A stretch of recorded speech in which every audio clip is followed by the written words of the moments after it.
Nous avons mis en place une prise en charge du patient dit debout, c'est-à-dire que le patient va arriver en marchant jusqu'au bloc opératoire.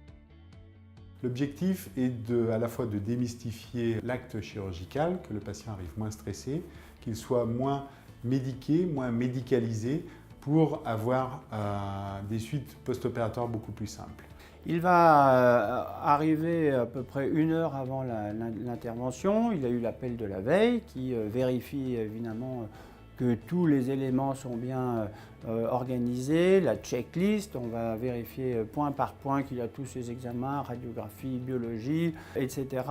Il va arriver donc à peu près 1 heure avant l'intervention où il va avoir cet entretien avec l'accueil et puis l'entretien avec l'infirmière qui va à nouveau vérifier cette checklist pour être certain qu'on a tous les éléments bons pour l'intervention.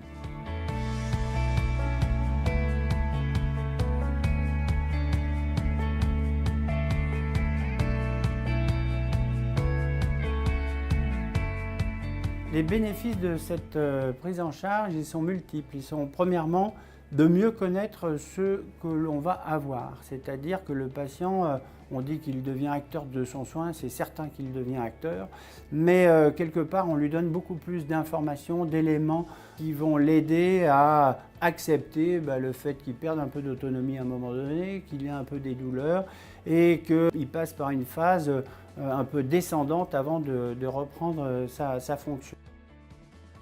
Ça va être également l'anticipation des différentes étapes de cette chirurgie. Et là aussi, c'est un facteur qui va diminuer le stress puisque à partir du moment où on connaît, on maîtrise, on a un peu moins d'angoisse à cette chirurgie. Et enfin, incontestablement, le fait d'arriver juste avant l'intervention dans un cadre plutôt agréable, plutôt reposant, souriant, où on va voir tous ces intervenants mais qui ne sont pas en état de faire le soin mais qui sont en amont du soin, va permettre de détendre le patient et d'avoir une arrivée en salle d'opération plutôt détendue et presque heureuse.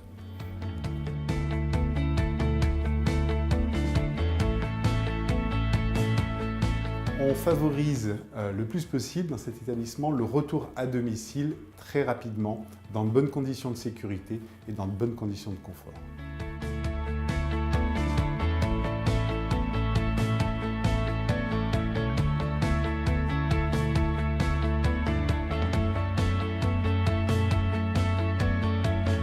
En chirurgie orthopédique et en chirurgie du ligament, chirurgie sportive, on propose aux gens de faire une préparation à cette chirurgie avec des kinésithérapeutes du sport qui vont leur expliquer à nouveau le déroulé de la chirurgie, qui vont expliquer également ce qui peut arriver, les hématomes, les douleurs, et puis leur enseigner les différents travaux ou d'auto-rééducation qu'ils pourront faire avant et après la chirurgie, et ça les conditionne parfaitement bien à cette intervention. La satisfaction, je dirais qu'elle est pratiquement pleine et entière parce que les gens passent beaucoup moins de temps dans la clinique. Donc pour eux, en particulier chez les gens qui ont une pathologie sportive, c'est une prise en charge dynamique. Donc ils sont contents, ils arrivent, ils partent. Ils ont l'impression que ça diminue quelque part l'importance de l'intervention et ça baisse leur niveau d'angoisse.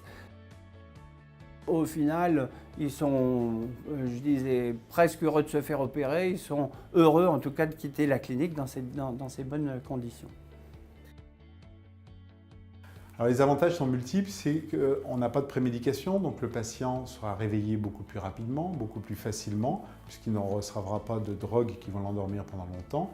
L'autre avantage, c'est qu'on va diminuer le risque de phlébite, d'embolie pulmonaire, puisque le patient va marcher jusqu'au bout et va se mobiliser. Ce qui fait que le temps d'immobilisation sera restreint uniquement à l'intervention qui dure pour une sleeve ou un bypass entre 30 et 45 minutes.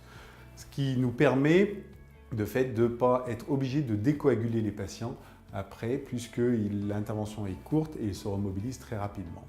Voilà les principaux avantages de cette prise en charge du patient debout. Alors comme le patient peut se remobiliser très facilement, il va se lever dès le soir, il aura une promenade avec un kinésithérapeute, toujours pour diminuer le risque de phlébite, le risque dit thromboembolique. Et dès le lendemain, ou chez certains patients, il pourra quitter la clinique le lendemain ou l'après-midi pour rentrer chez lui. Donc je suis là pour vous rappeler les consignes suite à l'intervention. Donc vous avez chacun une feuille de route alimentaire. Le retour de satisfaction est excellent puisqu'on arrive sur le patient debout à près de 98% sur une enquête de plus de 100 patients. Bon retour chez vous et puis écoutez, à bientôt. N'hésitez pas à nous rappeler s'il le faut.